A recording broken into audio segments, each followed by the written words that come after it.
Hablando con científicos. Un programa de cienciaes.com para divulgar los avances de la ciencia contados por sus protagonistas. Con Ángel Rodríguez Lozano.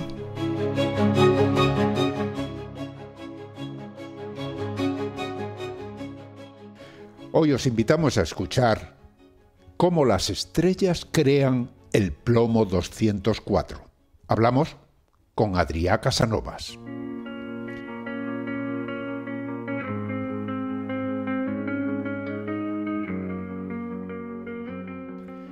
Imaginemos un viaje por el espacio interestelar, observando las estrellas como enormes fábricas donde se forjan los elementos químicos que componen toda la materia que conocemos.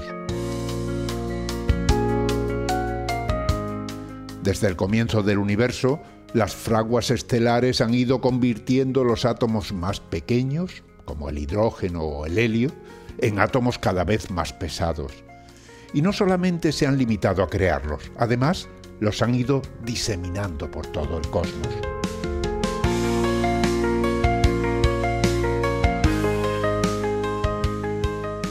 Así, poco a poco, el universo se fue enriqueciendo de carbono, oxígeno, nitrógeno, hierro y toda una variedad de átomos que ahora nos forman a todos nosotros y a nuestro pequeño mundo habitado.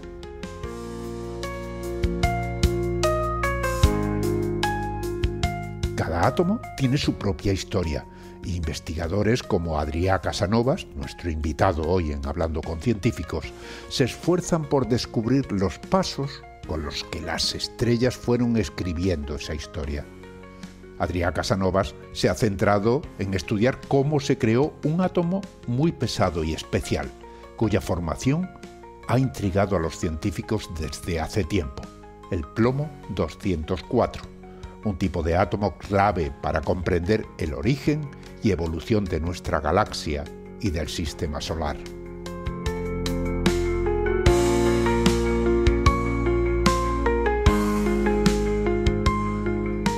Hablamos con Adrià Casanovas Hoste, es investigador postdoctoral en la Universidad Politécnica de Barcelona y ha publicado recientemente un artículo en la revista Physical Review Letters, cuyo título se puede traducir como Arrojando luz sobre el origen del plomo 204, el isótopo más pesado, exclusivo del proceso S, en el sistema solar.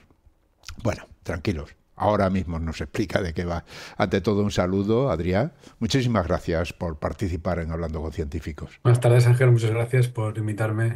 En esta investigación habláis del plomo 204, que es un átomo muy pesado, ¿no? Y eso es precisamente lo que estudiáis vosotros, ¿no? ¿Cómo se crean estos elementos tan pesados que existen en el universo? Bueno, entonces yo lo que me dedico en concreto, nuestro grupo y me dedico yo en concreto, son las medidas de secciones eficaces, ¿no?, de reacciones nucleares que tienen interés para la astrofísica, ¿no? Y en este caso para la nucleosíntesis, que es cómo se producen los elementos químicos o isótopos y elementos químicos en las estrellas, ¿no? En este caso hablaríamos, más en concreto, hablaríamos de la producción de los elementos pesados, que son, en el campo pesados se refiere a los elementos más pesados del hierro. Del hierro hasta lo que sería el bismuto, ¿no?, que cubre todo, digamos, el rango de elementos estables, ¿no? Porque luego hay los elementos mucho más pesados, los uránidos, transuránidos, etcétera, ¿no?, que ya también se producen en estrellas, pero que ya ninguno de ellos es estable, digamos así, ¿no? O sea, que cuando hablamos de elementos pesados estamos hablando del final de una larga historia, ¿no? Porque si quisiéramos contar un poco cómo se crean los elementos químicos en la historia del universo, tendríamos que remontarnos al principio, ¿no? Cuando existían solo elementos muchísimo más livianos como son el hidrógeno y el helio, y a partir de ahí empieza un proceso que va generando los demás. Bueno, pues es un camino largo, sí, de muchos miles de millones de años, ¿no? O sea, básicamente en el universo todo lo que es el hidrógeno, el helio y el litio se produjeron, la gran mayor parte se produjo en lo que se llama la nucleosíntesis Big Bang, ¿no? La nucleosíntesis primordial. Luego hay algunos elementos tipo berilio, boro, etcétera, que se producen por espalación de rayos cósmicos, que se llama básicamente es la interacción de elementos más pesados con radiación o con partículas muy energéticas en el espacio, ¿no? Que se producen estos elementos. Luego ya saltamos a lo que es la fusión de las estrellas, ¿no? Las estrellas básicamente son reactores nucleares gigantes, ¿no? Que fusionan elementos más ligeros en elementos más pesados. Resumiéndolo, después de lo que viene del helio hemos hablado de los elementos boro, belio, etcétera, que no se producen en estrellas, digamos. Lo que es carbono, oxígeno, etcétera, etcétera, todos estos elementos ligeros se producen, los van fusionando a las estrellas, ¿no? El último elemento que se fusiona en estrellas, digamos, es el hierro, concretamente el isótopo del hierro, hierro 56. En general, en realidad se produce otro isótopo, ¿no? Que es un isótopo del níquel y este decae al hierro 56, ¿no? Y aquí se para. Y la razón que se pare es porque ya no sale rentable las estrellas, digamos, ya no es energéticamente favorable producir más isótopos o más elementos a partir del hierro 56, ¿no? O sea que si hablamos de estas fábricas, digamos, de elementos químicos que son las estrellas, esas fábricas llegan hasta el hierro y desde luego, si separara todo el asunto ahí, no existirían elementos más pesados, ¿no? O sea, más allá del hierro ya no habría forma de encontrarlo, salvo que ocurra algo. ¿Qué ocurre? ¿Qué tiene que pasar para que se produzcan esos elementos más pesados que el hierro? Bueno, entonces, esto sería en lo que son los núcleos de las estrellas, ¿no? Porque luego hay aproximadamente la mitad de lo que es del hierro hasta el bismuto se produce por un proceso que se llama proceso S, que viene de slow process, el nombre es así bastante indicativo, que es un proceso que pasa en fases más tardías de las estrellas, ¿no? Ahora mismo lo llamaré como la fase de gigante roja, pero luego entraré un poco más en detalle. Y es un proceso que dura miles de años, ¿no? En unas fases concretas de la evolución de estas estrellas. Y luego está el proceso que lo llaman rápido, ¿no? Tal cual, eso cuando lo estaban investigando, cuando los propusieron, buscando estos nombres sencillos para que quedara claro, y se llama AR process, ¿no? De rápido. Y entonces son procesos de unas escalas temporales muy, muy, muy cortas y en eventos de mucha alta energía, ¿no? Hasta hace muy poco se pensaba que esto pasaba en supernovas, ¿no? Donde se producían las condiciones necesarias para que se producieran estos elementos, pero esto es una cosa que se está investigando y hallando o encontrando nuevos indicios o nuevas pistas en los últimos años continuamente, ¿no? O sea, ahora se piensa que eso pasaría más bien en colisiones de estrellas de neutrones, ¿no? Esto se deriva de que cuando hubo la descubierta de las ondas gravitacionales, ¿no? Sobre todo las que se produjeron por un evento, una colisión de dos estrellas de neutrones, se encontraron patrones de producción de elementos, digamos, que eran compatibles con las predicciones de lo que se hace del LAR process, ¿no? Entonces, ahora se puede decir que los candidatos más posibles para lo que es el LAR process es las estrellas de neutrones, ¿no? Las colisiones de estas estrellas de neutrones. Pero bueno, en unos años puede ser que haya otro tipo de colusión, pero bueno, en general, o de fenómeno, pero en general lo que podemos decir es que son fenómenos muy violentos y muy energéticos. Bien, o sea que hay ahí dos procesos que permiten generar elementos más pesados que el hierro, ¿no? Uno que dices es ese proceso lento, el proceso ese, que es el que mencionas precisamente en el artículo, y otro, ese proceso rápido que estabas mencionando, en el que parece ser que intervienen pues incluso estrellas de neutrones que chocan entre sí y que generan una energía tremenda. Yo me dedico a lo que es el S-Process, ¿no? Y el S-Process es eso, como su nombre indica, es proceso lento. Como se puede ver es que a partir de lo que es hierro, ¿no? Si el hierro es la semilla, digamos, tú tenemos una estrella que ya tiene una metalicidad, digamos. Metalicidad es cuando en astrofísica o en astronomía, todo lo que es más pesado que el helio se llama metal, ¿no? Pero bueno, partimos de que esta estrella está enriquecida y partimos de estos núcleos de hierro y básicamente lo que pasa es que en unas fases concretas de evaluación de unas estrellas concretas, bueno, de masa, en general son masas de una masa y media como el Sol hasta tres masas solares, pongamos, ¿no? En general son estrellas muy comunes. No son estrellas, no es un fenómeno raro, de hecho, en el universo, es un fenómeno muy común. Entonces, partiendo de lo que es el hierro, se producen, digamos, las circunstancias que son básicamente un campo de neutrones, ¿no? Un flujo de neutrones en unos sitios muy, muy, muy concretos de la evolución de estas estrellas donde hay un flujo de neutrones y a partir de estos neutrones reaccionan con los átomos de hierro y lo que pasa es que estos neutrones se capturan, es un proceso que se llama captura radiativa o captura de neutrones, se captura un neutrón, se emiten rayos gamma, los rayos gamma nos dan igual básicamente ahora, y tú vas básicamente creando isótopos, ¿no? Tienes el hierro 56, 57, 58 y llegas a un momento en que esa configuración nuclear, digamos, de ese núcleo ya no es estable, ¿no? Ese núcleo decae, en este caso sería el hierro 59, pero bueno, es un ejemplo. Es inestable, ¿no? Es inestable, si se desintegra por decaimiento beta y se produce y decae a Ujú. níquel, ¿no? Sí, o sea que tenemos entonces, partiendo del hierro, el hierro tiene en su núcleo, tiene protones y neutrones, un número determinado, se pueden ir metiendo, digamos, neutrones, va engordando, ¿eh? Y en algún momento eso, la inestabilidad significa que uno de los neutrones se convierte en un protón y eso quiere decir que se convierte en otro elemento químico, ¿no? ¿Eh? Exacto, sí, sí. Que Sí, sí, exacto, es eso, sí. es así. Pero claro, estamos hablando entonces de una creación de elementos químicos que parte, digamos, de cero desde el principio del universo, porque cuando yo decía que tus investigaciones van, o por lo menos permiten interpretar de alguna manera cómo es la evolución química de nuestra galaxia y del sistema solar, es porque en principio las galaxias iniciales, los sistemas estelares iniciales, solo estaban formados por helio o por hidrógeno y fueron creando estos, enriqueciendo, digamos, al universo con estos elementos químicos. Por lo tanto, cuanto más rico es el universo, quiere decir que más viejo es, más tiempo tiene que haber dado a la formación de todo eso, ¿no?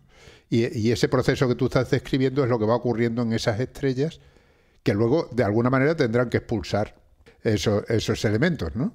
Ujú. Las estrellas que investigamos nosotros, básicamente las estrellas de masas medias, al final lo que pasa es que si estas estrellas tienen un núcleo que es lo que será una enana blanca y todo lo demás lo van expulsando, ¿no? Van expulsando las capas. Entonces, en estas capas intermedias de las estrellas se han producido estos elementos. O sea, el proceso descrito del hierro va siguiendo hasta llegar al plomo, tal cual, ¿no? Luego, en esta distribución de producción de elementos se generan unos picos en concreto que están relacionados, estos picos, con lo que son los números mágicos de los cierres de capas, ¿no? Que se llama. En física nuclear, las confluencias de los núcleos son protones y neutrones, ¿no? Y tú tienes lo que se llaman números mágicos, que se cierran unas capas, y estas confluencias hacen que el núcleo no quiera atrapar más neutrones o la probabilidad sea muy baja, ¿no? Está como cerrado a las capas y entonces la probabilidad es muy baja porque puede pasar, ¿no? Lo que es el proceso ese que yo, o sea, comentaba antes, tenemos varios picos, uno es el estroncio, luego tenemos lo que es el bario y finalmente llegamos al plomo, ¿no?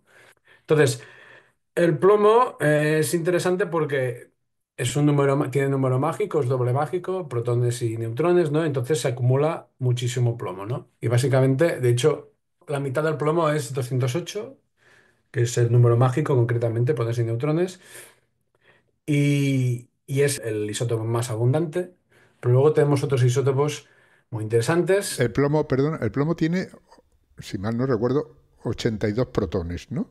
82 Y el resto protones. son neutrones. El número lo que indica es la suma de los dos, ¿no? Ujú, exacto, sí, sí, 208. Y puede ser, si dices 208, 207, 204, lo que sea, lo que va variando es el número de neutrones, pero el número de protones es el mismo, ¿no? Y tú me dices que ahí el número mágico, es decir, el más, podemos decir el más estable. Del plomo, sí, sí, sí, es el más estable, es el que tiene la sección eficaz. Sección eficaz es la probabilidad, digamos, de que se capture un neutrón. El que la tiene más baja es el plomo porque es la configuración, digamos, más estable, más, sí, digamos así. O sea, digamos que tiene menos facilidad para la entrada de un nuevo neutrón, ¿no? Exacto. Menos ¿Mm? facilidad es una muy buena manera de decirlo. Por lo tanto, tienen menos probabilidad de que Sí, cambie. exacto, de que capture.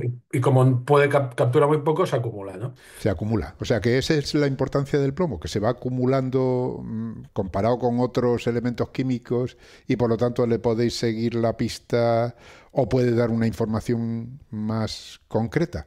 Bueno, sí, es que al final lo que se intenta con lo que es los estudios nucleosíntesis y la astrofísica es explicar los procesos y cómo se han producido, ¿no? O sea, cómo se producen las abundancias solares, ¿no? O sea, lo que hacen, no lo hacemos nosotros, lo hacen los investigadores en evolución química o que estudian meteoritos, etcétera, ¿no? Ellos ven o que estudian también la fotosfera solar, ¿no? Ellos ven una distribución de elementos, ¿no? y lo que se ven son estos picos muy pronunciados, ¿no? Y entonces, nosotros lo que investigamos son las reacciones nucleares que en las estrellas, que influyen para que las estrellas produzcan la distribución o acaben produciendo la distribución de isótopos y de elementos que se observan, ¿no? Ah, ya entiendo. O sea que entonces, si nosotros, digamos, ya que estamos dentro de un sistema, el sistema solar Mm, es una estrella que se ha producido muy tarde, digamos, partiendo de esa evolución primigenia que decíamos, y por lo tanto tiene ahí mucho material que se ha generado en otras estrellas, ¿no? sí, sí. Y ese material, si lo analizamos como estaba al principio de la formación del sistema solar, tendríamos que ir a esos meteoritos, es decir, esas piezas que quedan de aquellos tiempos y que de vez en cuando caen a la Tierra. Exacto, sí, sí. Ahí es donde vamos a buscar. Y ahí es donde encontráis esa distribución. O sea, ahí decís, caramba, aquí hay más plomo, o aquí hay más estroncio, ¿no? O un elemento, y el por qué y cómo se ha formado eso. Esa es vuestra pregunta, Sí, entonces. sí, exactamente. Tal cual. O sea, estos meteoritos son muy interesantes porque estos meteoritos son agregaciones, ¿no? Y algunos tienen muchos tipos de partículas, pero porque hay partículas que se condensaron cuando la formación del sistema solar. Hay otras, en cambio, que son aún, bueno, más interesantes o son particularmente interesantes porque contienen la distribución química. Es decir, cristalizaron no en el sistema solar cuando se formó, sino en los sistemas estelares o en los eventos cataclísmicos que dieron lugar a los elementos químicos que hay en el sistema solar, ¿no? Hay que pensar que en el entorno solar, ¿no? Se fue contaminando, ¿no? Lo que era el predecesor al sistema solar, digamos, la nebulosa molecular, que lo llaman, ¿no? Que dio lugar al sistema solar, eso se fue contaminando con todas estas contribuciones que han ido pasando, que se han ido formando durante la formación de la galaxia, ¿no? Entonces, hay algunas de estas meteoritos que contienen la distribución química, que preservan la distribución química de estos entornos estelares donde se produjeron, ¿no? Y esto ya es muy interesante, ¿no? Y esto es uno de los puntos que usamos digamos, comparar lo que serían los procesos de astrofísica, es decir, los modelos estelares, los modelos de nucleosíntesis, se comparan realmente con estos, digamos, cristales o se llaman presolar grains en inglés, ¿no? Que serían granos presolares, literalmente, ¿no? Y son muy importantes porque eso te permite verificar y hacer un benchmark que se dice de los cálculos que estás haciendo, ¿no? De los modelos estelares y los modelos de nucleosíntesis estelar. Ah, claro, o sea, todo tiene que concordar, Exacto, ¿no? o sea, Todas esas hipótesis que tenéis de cómo se forman las estrellas deben de dar una cantidad, digamos, de elementos en un momento determinado, exacto, y si encontráis esos elementos y no sabéis cómo se han formado, tenéis que averiguar cómo ha sido eso, exacto. ¿no? ¿Cuáles son las reacciones nucleares? Exacto, las reacciones nucleares son muy importantes porque te pueden dar más o menos de cada elemento, ¿no? Si la reacción nuclear, ahí hay, cada núcleo, ¿no? Digamos, tiene reacciones que lo destruyen y los que lo producen, ¿no? Entonces, idealmente hay que conocer ambas reacciones, ¿no? Y eso básicamente es un input fundamental, ¿no? Porque si no, los señores que hacen los investigadores que hacen los modelos estelares tienen unas incertidumbres muy grandes debido a esto que no les permite, digamos, verificar lo que serían, o verificar o validar lo que son sus modelos. Y por eso ellos hacen sus producciones de cálculo, sus, digamos, yields de producción estelar, los podemos llamar, pero un input fundamental son las reacciones nucleares. Y ahí es donde entramos los físicos experimentales, los nucleares experimentales, que hacemos este tipo de medidas, ¿no? Bien, pues entremos entonces ya a desarrollar qué habéis hecho, cuál es vuestra investigación. Hemos hablado previamente del plomo 208, decíamos que era el más estable, el más abundante, pero el plomo tiene varios isótopos, es decir, tiene varias configuraciones dependiendo del número de neutrones, y entre ellas está el plomo 204, que es precisamente el que vosotros habéis estado estudiando, ¿no? Sí, o sea, sabemos que hay plomo 208, ¿no? Que es el más abundante y tal, pero sobre todo se producen en estrellas, en lo que son proceso R y en estrellas de metalicidad muy baja, es decir, en estrellas primigenias, ¿no? 204, digamos que tienen poco que ver, ¿no? Y lo interesante de este isótopo es que se produce solo por el process, ¿no? Y cuando digo solo es porque tiene un isóbaro, que es un isótopo del mercurio, 204, que digamos también es estable, ¿no? Bien, o sea que el plomo 204 se produce por ese proceso lento que tú habías descrito, el proceso ese, el S-process, como tú dices, y además es estable también. Sí, es estable. O sea que no es un átomo que al cabo de un tiempo se vaya a desintegrar, por lo menos a un tiempo corto. No, no, Quiere no. decir que se va acumulando, Sí, sí, sí, sí, se va ¿no? Que de acumulando alguna con... manera se va produciendo en el universo y se va acumulando. Sí, como te he comentado, tenemos varias fuentes, ¿no? De lo que son los elementos pesados. ¿Qué pasa? Que desentrañar lo que es lo que se ha producido realmente por uno tipo de los eventos, por el proceso S, o lo que se ha producido por el proceso R, es complicado, ¿no? Sobre todo porque el proceso R es muy complicado de modelizar, en cambio el proceso S se modeliza bastante mejor, ¿no? Se sabe muy bien dónde se produce, cómo se produce, las tasas de producción se saben muy bien y se comparan muy bien con las abundancias solares. Perdona, para entender un poco lo que significa ese proceso S y ese proceso R, que no se nos pierda la gente, en un proceso S, por ejemplo, ¿puedes poner un ejemplo cómo sería un proceso de ese tipo? O sea, para producir una sustancia, por ejemplo, el plomo 204 dice que se produce por ese proceso, ¿no? ¿Cómo se produce ese plomo? ¿Que hay una serie de reacciones nucleares previas y dan como resultado eso? Sí, sí, sí, a ver, partimos de lo que hemos comentado antes, ¿no? Lo que sería el hierro, por si llegamos inmediatamente donde está el plomo, ¿no? El isótopo anterior es lo que se llama estalio, ¿no? El talio, que de hecho es la medida del artículo que vamos a comentar, es el talio, ¿no? Entonces tenemos talio, que es Z81, Z es el número atómico. Partimos del talio 203. Este captura a talio 204.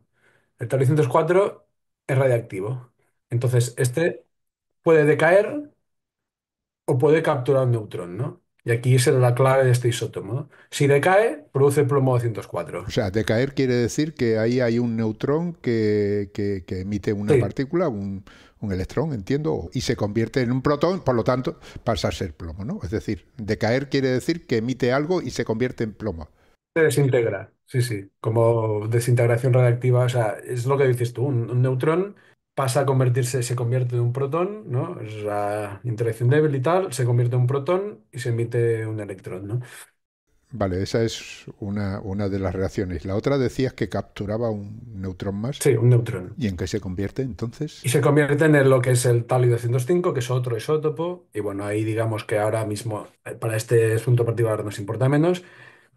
Lo que es importante del talio 204 es que puede decaer o capturar, ¿no? Y aquí tenemos esta relación entre lo que es la captura y el decaimiento, influye muchísimo en lo que es la abundancia del plomo 204. Lo interesante del plomo 204, como decía, es que no tiene contribución del proceso R, ¿no? Solo lo produce el proceso S. Sí, decías que el proceso R es el rápido y el proceso S es el lento. Y en este caso, el que actúa es el proceso lento. Entonces, ¿qué pasa? Que al solo producirse el proceso S, se puede comparar muy bien con lo que son las producciones estelares, ¿no? Es decir, tú tienes un modelo estelar, que de hecho es lo que hacemos en el artículo, ¿no? Para comparar cómo impacta nuestra medida significativa del Tablero 104, ¿no? Lo que miramos es un modelo estelar, ponemos nuestra tasa de captura que acabamos de medir y vemos cómo afecta a la abundancia del plomo 204. Y esto lo podemos hacer porque como solo lo produce el proceso S, no nos afecta el proceso R, ¿no? Y es lo que lo hace interesante, porque entonces es un instrumento muy útil para poder ver lo que son estos, para poder poner a prueba lo que son estos modelos de evolución estelar y de nucleosíntesis. Esta es básicamente el interés fundamental del plomo 204, ¿no? En este caso, que es validar los modelos de nucleosíntesis, ¿no? Claro, o sea que en determinadas estrellas existen esas reacciones, digamos, y dan como producto ese plomo 204 que al medirlo vosotros en meteoritos, etcétera, etcétera, permite, digamos, confirmar que las hipótesis que se hacen sobre cómo se forman son correctas o no, que al mismo tiempo lo que estamos hablando ya es de evolución de las estrellas, de las propias estrellas, ¿no?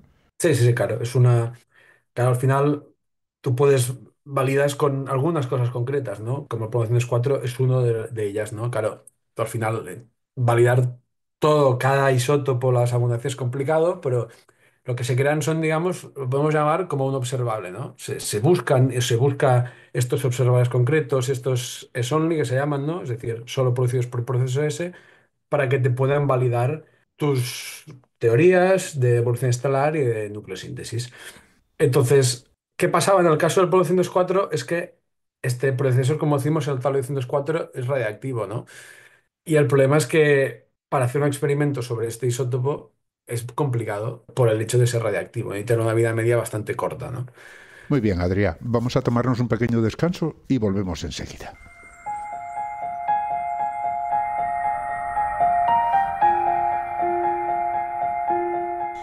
Estáis escuchando Hablando con Científicos, un podcast de cienciaes.com para divulgar la ciencia de la mano de sus protagonistas. En nuestra página web podéis encontrar más de 400 entrevistas con científicos de todas las disciplinas. Os invitamos a escucharlas y compartirlas en redes sociales con vuestros amigos y conocidos. Cienciaes.com ofrece un conjunto de podcasts de acceso libre y gratuito a través de iTunes, Spotify, Google Podcasts, iVoox, TuneIn y muchas más plataformas. Todo en cienciaes.com.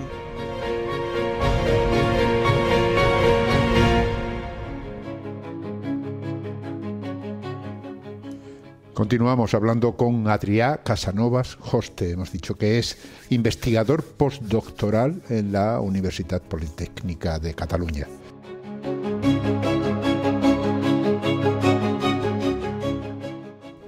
Adrià, decías que los modelos de formación estelar contemplan la formación de elementos químicos en las estrellas y cada uno de esos elementos que se van formando, digamos que es un capítulo de esa formación estelar, ¿no? Tú estudias concretamente el plomo 204, un elemento que se forma a partir de otro que es el talio 204. Lógicamente, reproducir en un laboratorio las condiciones que existen en las estrellas cuando se produce esa reacción es complicado por muchas razones, ¿no? Eso es. Recreamos las reacciones que pasan en las estrellas, sí, eso es. Claro, decir eso suena fácil, pero para hacer eso necesitas crear un experimento de estos, ¿no? Pero necesitas un flujo de neutrones. Hay que pensar que en las estrellas esto pasa a temperaturas de millones de Kelvin, ¿no? Sí, entre 100 millones, Ajá. ¿Eso quiere decir que en el laboratorio tenéis que emular esos 100 millones de grados? Bueno, a ver, lo que pasa es que esa temperatura es complicado de emular, ¿no? Pero al final lo que nos interesa a nosotros en las reacciones nucleares es la energía de las partículas, ¿no? Estas partículas, evidentemente, ahí en las estrellas tienen la energía de ese entorno, ¿no? Si estamos a 100 Kelvin, las partículas se termalizan, lo que se dice, ¿no? Es decir, termalizarse es como a temperatura ambiente, aquí en el aire hay toda una serie, son partículas, ¿no? Que tienen una energía concreta, está relacionada con la temperatura del aire, ¿no? Pues en las estrellas igual, aquí estamos a 25 grados, pues ahí están a 100 millones y las partículas están termalizadas a 100 millones, ¿no?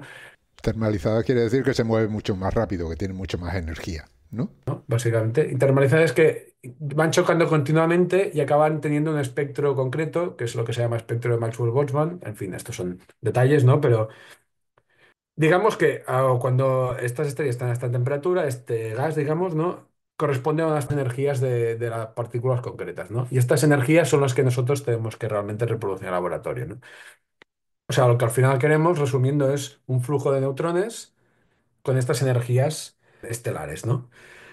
Pero decías, tienes un flujo de neutrones y luego necesitas ese elemento precursor que es el talio, ¿no?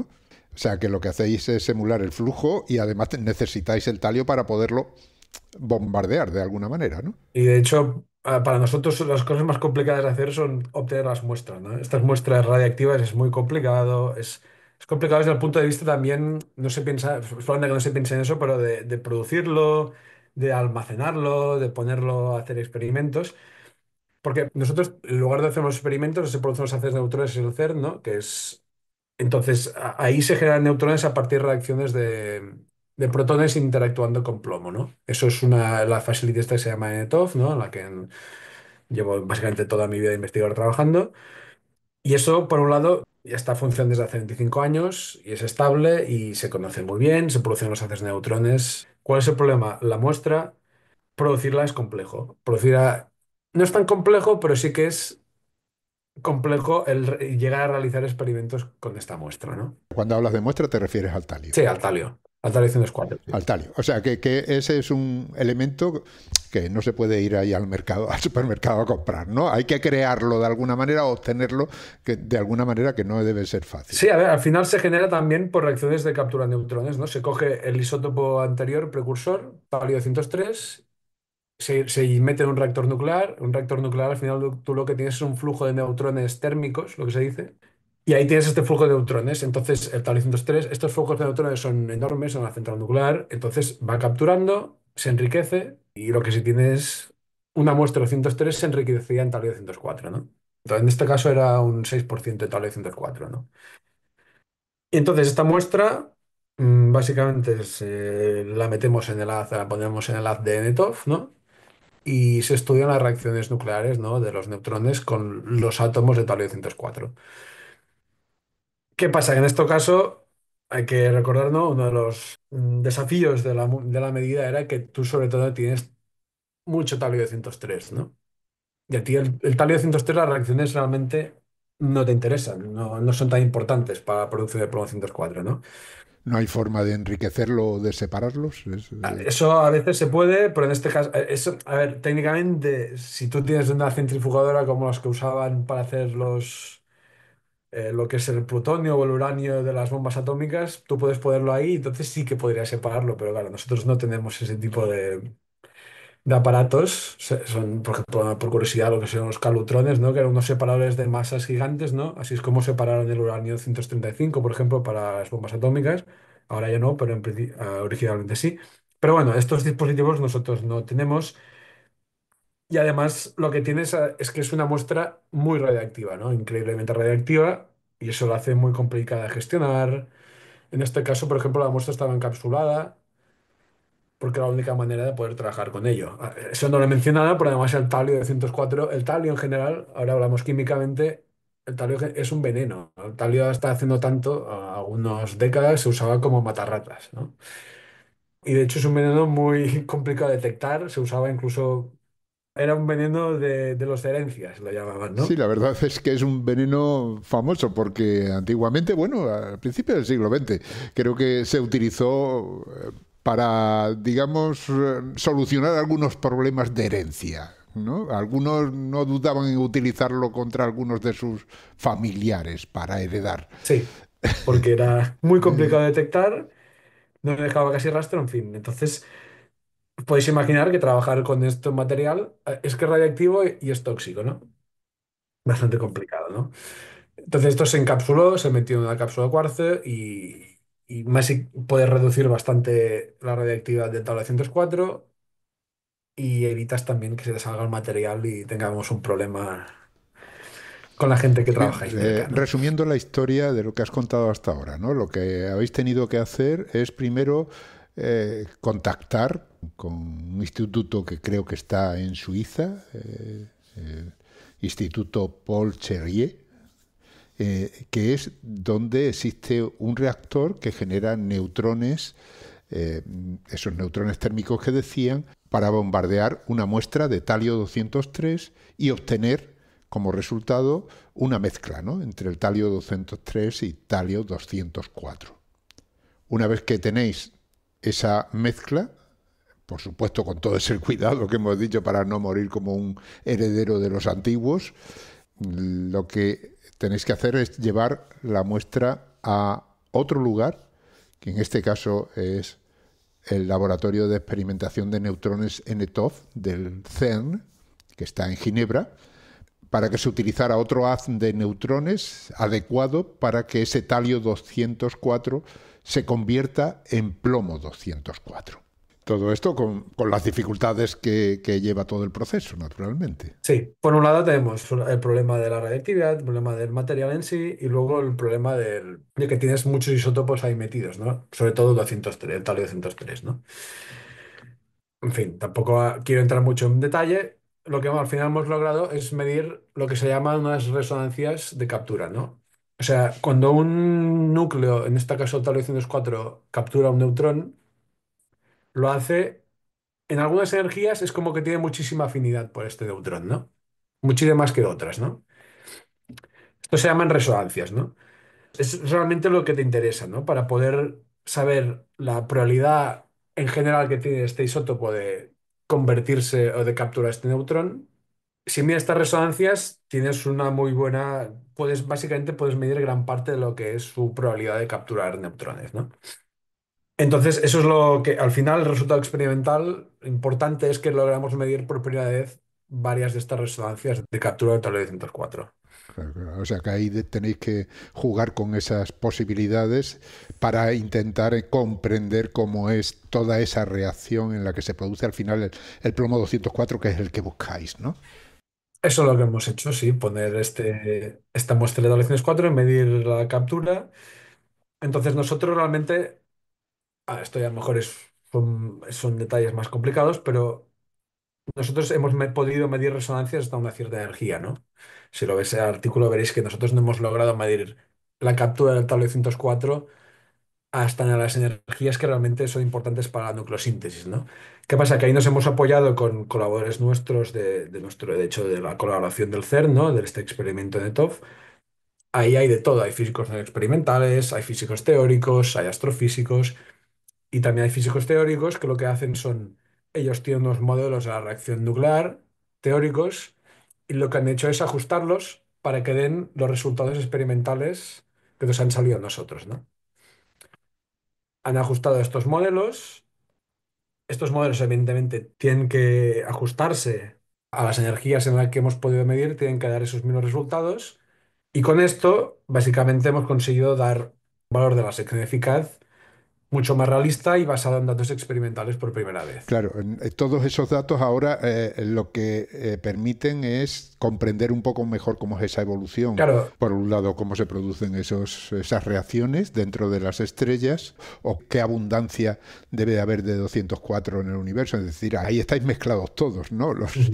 físicos nucleares, los teóricos, los astrofísicos. O sea, ahí debe de haber una cantidad ingente de personas que analizan el problema desde muchos puntos de vista, ¿no? Sí, sí, sí, y cuyo trabajo además es que se complementa y digamos, donde empieza uno acaba el otro, ¿no? Y es así, o sea, porque al final la complejidad de cada área, ¿no? Es tal que el tiempo es finito y tú te puedes dedicar a eso, ¿no? Entonces tienes los que hacen los modelos estelares, tienes los físicos nucleares teóricos, los físicos nucleares experimentales, ¿no? Y entre todos van unos crean los modelos, otros dan los datos nucleares y se junta y luego producen estos cálculos de estas tasas de producción y luego están los que observan o los que estudian la composición química de estos meteoritos, que son los que nos dan estos valores. Los físicos nucleares no tenemos ni idea de cómo sacar de un meteorito unas abundancias, ¿no? Pero evidentemente hay gente que investiga esto, no es nada fácil, vamos, si probáis a leer un artículo de esto de las abundancias originales del sistema solar, es muy complejo y entonces al final es un trabajo de mucha gente, de muchas áreas diferentes, que se junta todo y que cada rama al final es indispensable, ¿no? Para la otra. Y esto es en general lo que pasa, bueno, yo diría en ciencia, en general en muchas áreas, ¿no? Al menos en lo que es la física, diría. Y aquí realmente lo que tenemos es que tenemos reacciones nucleares de cosas infinitamente pequeñas, ¿no? Para poder entender cómo se forman o cómo evoluciona la química y la evolución de las estrellas, ¿no? Es decir, de lo más pequeño a lo más grande en todas las escalas, ¿no? En escala espacial y escala temporal y... Muy interesante. Y supongo yo que puestos a investigar, se puede investigar el plomo, pero tú decías que había otros elementos que también tenían, digamos, ese punto que conviene investigar y que otros equipos lo investigarán por su lado para en total empezar a entender cómo se van formando todos los elementos y sobre todo cómo evoluciona el universo, ¿no? Que era lo que decíamos al principio. Sí, sí, exactamente, sí, sí. O sea, y hay una cosa que no he comentado, o sea, porque nosotros en el artículo hacemos poca referencia a esto, pero estos isótopos radiactivos como el Tau-204, pues lo que tienen es también que su tasa de desintegración depende mucho de la temperatura, ¿no? O sea, cambia muchísimo, quiero decir, con la temperatura, ¿no? O sea, aquí, por ejemplo, aquí me refiero a la Tierra, a temperatura ambiente, tiene una vida media de 3 años, 3,8 años, ¿no? Pero una estrella, al estar a 100 millones de Kelvin, la vida media se reduce a días, ¿no? O sea que el talio, ese que vosotros necesitáis para precisamente hacer los cálculos, en las estrellas, si tú tienes 1 kilo, porque al final la vida media es así, ¿no? O sea, si tú tienes 1 kilo, en días se ha convertido en medio kilo, se va dividiendo en ese tiempo, ¿no? Pero en condiciones normales viene a ser 3,8 años, que tampoco es que sea mucho, ¿no? O sea, que el problema es que os va desapareciendo de entre los dedos, ¿no? A medida que vais Va haciendo desapareciendo, las sí. investigaciones. La medida nuestra ya está prácticamente desaparecido, ¿no? La medida la hicimos en 2015, tardamos unos años en analizarlo y la muestra esa ha desaparecido, ¿no? Pero lo que es interesante es que si lo piensas, al cambiar tanto, lo que hace es que la abundancia de plomo 204, ¿no? Que es el hijo, que depende tanto del talio 204, al final depende de la temperatura, ¿no? Si esta estrella está a una cierta temperatura, se va a decaer más. Si está mucho más, va a decaer mucho más. El talio 204 no. Entonces, lo que es muy interesante es que estos elementos radiactivos y topos radiactivos son como termómetros, ¿no? Es decir, es tan sensible a la temperatura que hace que la abundancia del plomo 204 sea sensible también a la temperatura. No sé si me explico. Ajá, claro, cuanto menos talio 204 tengas, porque se desintegra con más facilidad, Más plomo tiene. o sea, más plomo tienes, ¿no? Sí. Y al cambiar tantos órdenes de magnitud la vida media hace que sea sensible a la temperatura. Y al final tú puedes del otro, ¿no? Si tú tienes la abundancia del plomo 204, puedes decir, oh, pues mira, a lo mejor la temperatura a partir de tal modelo estelar lo verifica, tal modelo estelar ya no es tan realista y eso lo sacas a partir de la abundancia que ves, ¿no? Es decir, puedes llegar a estimar, tener una idea, digamos, de las temperaturas a las que ocurren estos procesos, ¿no? Que al final son temperaturas de las estrellas. Sí, sí, sí, exacto. Es decir, la temperatura a la que ocurre esto, ¿no? Con lo cual volvemos a la evolución estelar, Sí, sí, ¿no? sí. Al final es conocer la evolución estelar o verificar, validar. Bueno, has estado explicando con todo detalle cómo ha sido la investigación. ¿Cuál ha sido el resultado final? ¿Cuáles son las conclusiones de este trabajo? Bueno, básicamente el resultado final es que con los modelos de nucleosíntesis actual o de evolución estelar y de nucleosíntesis del proceso S, ¿no? Que serían los modelos de estrellas AGB que comentamos. No hace falta ninguna otra contribución adicional a esta para explicar las abundancias del plomo 204, ¿no? Básicamente corrobora lo que ya se sabe de la nucleosíntesis estelar. No hace falta buscar otras fuentes adicionales de producción de elementos como o de isótopos como el plomo 204 para explicar la abundancia que se observa, ¿no? Esto sería. Lo que se sabe ya, lo que pasa es que, claro, antes que no se había podido medir esta reacción nuclear, pues realmente había un cálculo solo teórico, ¿no? No había este aporte de los datos nucleares experimentales que corroboren estos cálculos de astrofísica. Claro, has explicado todo esto y al final, pero al final, como tú has dicho, intervienen muchísimas personas, muchísimos investigadores de muy distintos campos, ¿no? Eso significa que tú has tenido que estar en contacto con muchísima gente.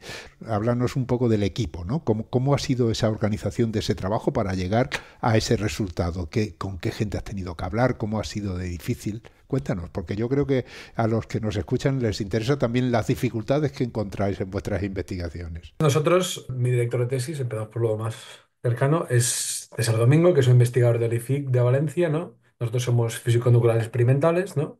Somos los que hemos llevado a cabo la medida, el análisis, pero entonces lo primero que necesitábamos era producir la muestra, ¿no? Básicamente la muestra se produjo en un proyecto de un colega nuestro de Sevilla, que se llama Carlos Guerrero. Él propuso producir una serie de estos isótopos reactivos que son muy importantes para el proceso S, ¿no? Como establecciones 4, ¿no? Dos o tres, dos más se produjeron, ¿no? Y él propuso producir estos isótopos en un reactor nuclear en Francia, ¿no? Es decir, ahí ya entra otro elemento, ¿no? Lo que es un reactor nuclear que es en el Instituto Langevin, en Grenoble, ¿no? Y es ahí donde se produjeron estas muestras, ¿no? Entonces ya tenemos colaboración entre las instituciones españolas para producir estas muestras en Francia, ¿no? Una vez se produjeron en el reactor nuclear estas muestras, tuvieron que pasar unos años porque se produce una cantidad de isótopos radiactivos que son problemáticos, digamos, son muy activos, te van a perjudicar durante medida, tienes que dejarlo ahí un tiempo. Y entonces ya se propuso luego la medida en el CERN, ¿no?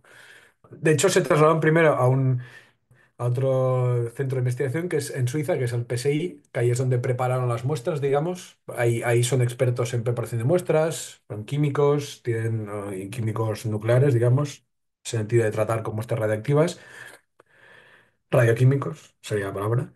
Y ahí ellos un poco preparan estas muestras, son los expertos de la colaboración en el tema. Como dije antes, ¿no? En la colaboración hay expertos en cada área, ¿no? Y los de preparación de muestras son de los más importantes, porque es que sin muestras no hay experimentos, ¿no? Es una cosa que a veces nos damos cuenta. Entonces esta muestra fue ahí, ellos la prepararon o digamos, la estudiaron un poco y de ahí ya fue directamente al Ajá. CERN, ¿no?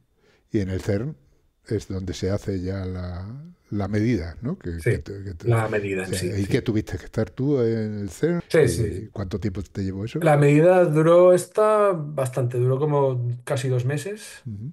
Bueno, al final no es tanto tiempo comparado con los otros experimentos en el CERN, ¿no? Si pensamos en la HC, en la cantidad Bueno, si no se ha contado todo lo que lleva detrás, ¿no? Sí, sí, exacto, sí, sí. No, no, al final 2 meses no es tanto, ¿no? Pero claro, nosotros básicamente se producen neutrones, pues necesitas muchísimos pulsos de neutrones para poder llegar a medir el número suficiente de reacciones para poder establecer más o menos bien la probabilidad de estas reacciones, ¿no?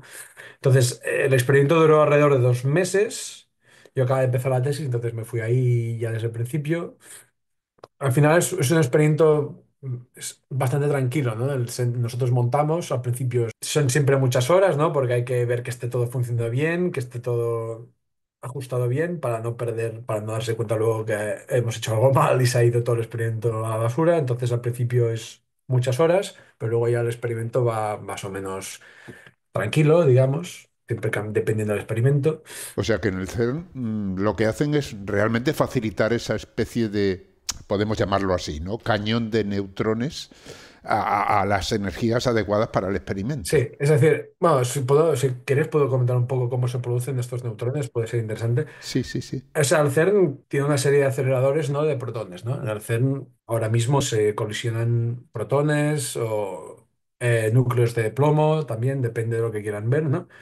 Pero hay una serie de aceleradores, ¿no? Que van acelerando estos protones por fases, ¿no?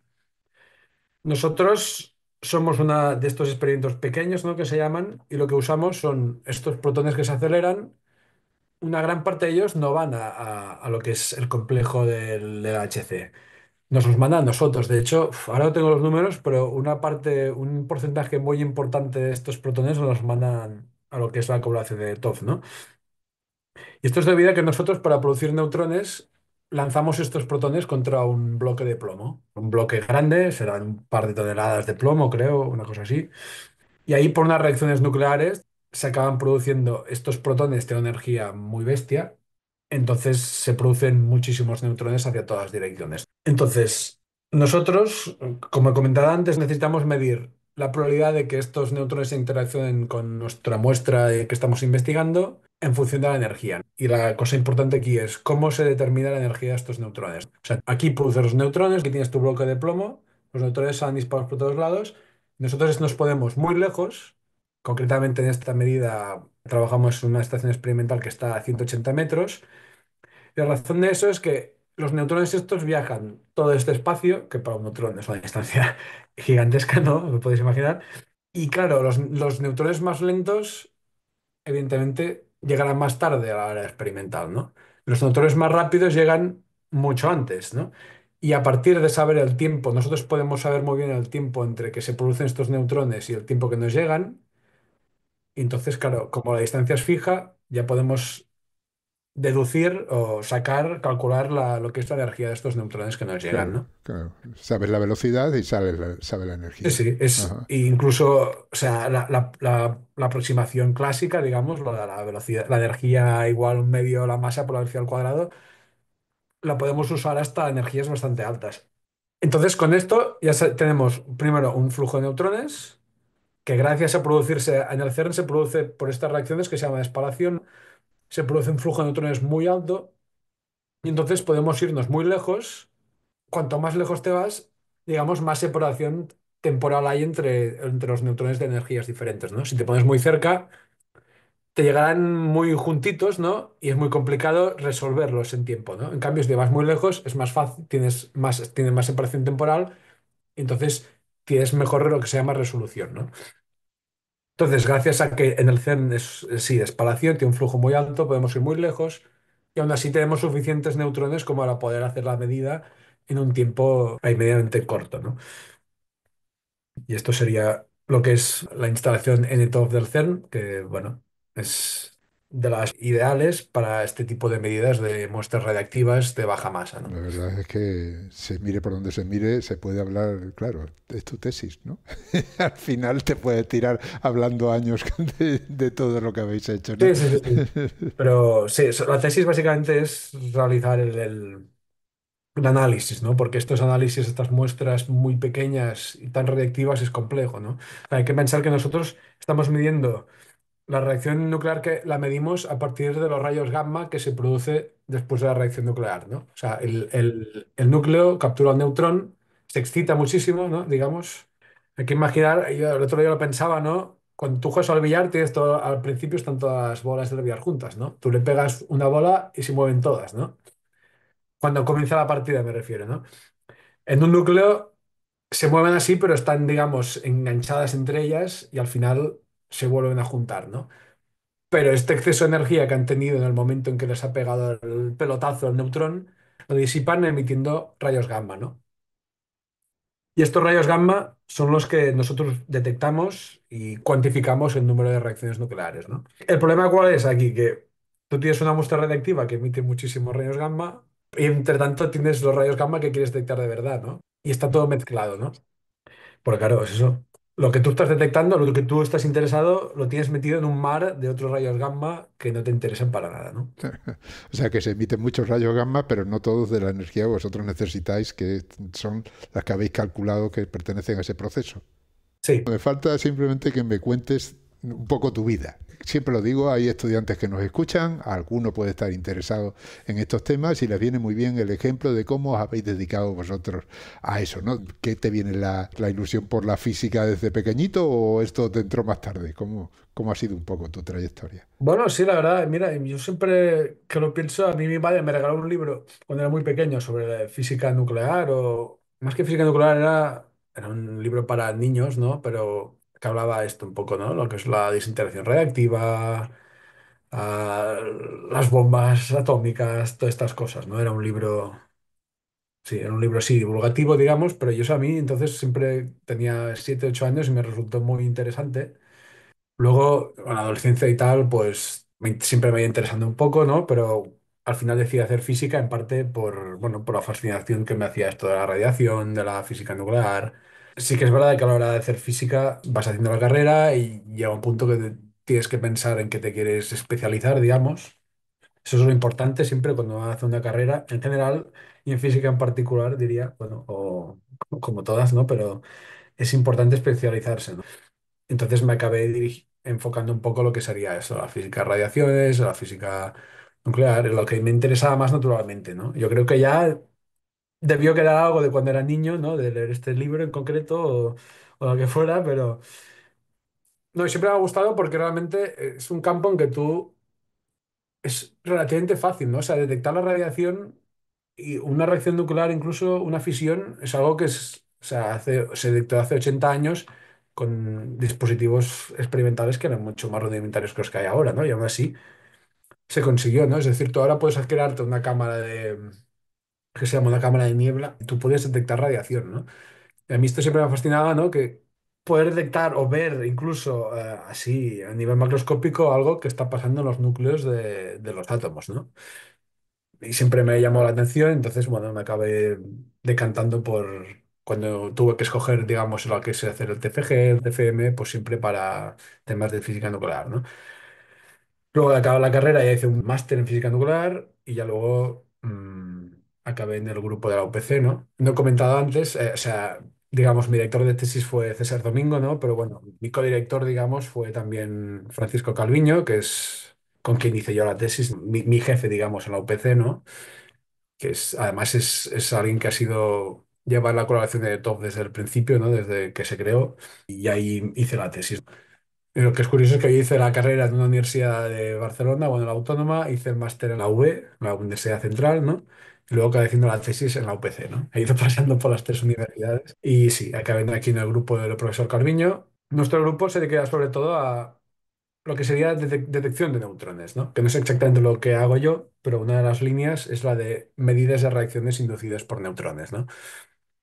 Esto es porque al final la UPC y nuestro grupo es un grupo que se dedica a ingeniería nuclear. O sea, la UPC es una universidad de ingeniería, ¿no? Es una universidad técnica. Sobre todo el grupo que estamos, ¿no? Que es la sección de energía nuclear y tal. Las medidas que hacemos nosotros en el CERN, las que hacemos yo en particular son para astrofísica, pero también hay medidas para tecnología nuclear, ¿no? No lo he mencionado, pero es igualmente, es una de las aplicaciones fundamentales, ¿no? Cuando uno quiere predecir cómo funciona un reactor nuclear, necesita saber estas probabilidades de interacción de neutrones muy bien, porque si no, para hacer cálculos, digamos, de qué es el combustible, de lo que son los residuos, no tienes la precisión que puedes llegar a necesitar, ¿no? Por eso realmente la UPC, bueno, tiene esta tradición de ingeniería y estamos nosotros en el grupo de... Nos hacen este tipo de medidas, ¿no? Bueno, hemos llegado al final, nos tenemos que pedir. Ya sabes dónde estamos, porque entiendo que tu carrera acaba de empezar prácticamente y será larga y con el tiempo vendrás a contarnos otras cosas, otras investigaciones. Ojalá que pueda seguir encontrando cosas interesantes y publicando y que me hagan más entrevistas. Será buena señal. Muy bien, pues hemos hablado con Adrià Casanovas Hoste. Hemos dicho que es investigador postdoctoral en la Universidad Politécnica de Cataluña.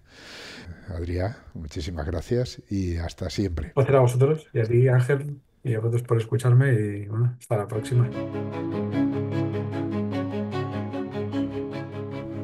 Y como siempre, antes de despedirnos, tengo que recordaros que Hablando con Científicos y el resto de los podcasts de cienciaes.com son posibles gracias a vuestras donaciones. Es nuestra única fuente de ingresos.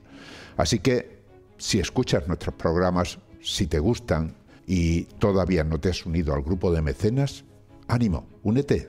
Visita cienciaes.com, pulsa el botón de donar y elige cualquiera de las opciones que ahí se ofrecen. Gracias por escucharnos y por compartir con nosotros la ilusión por la ciencia. Han escuchado ustedes Hablando con Científicos, con Ángel Rodríguez Lozano. Cienciaes.com. Ciencia para escuchar.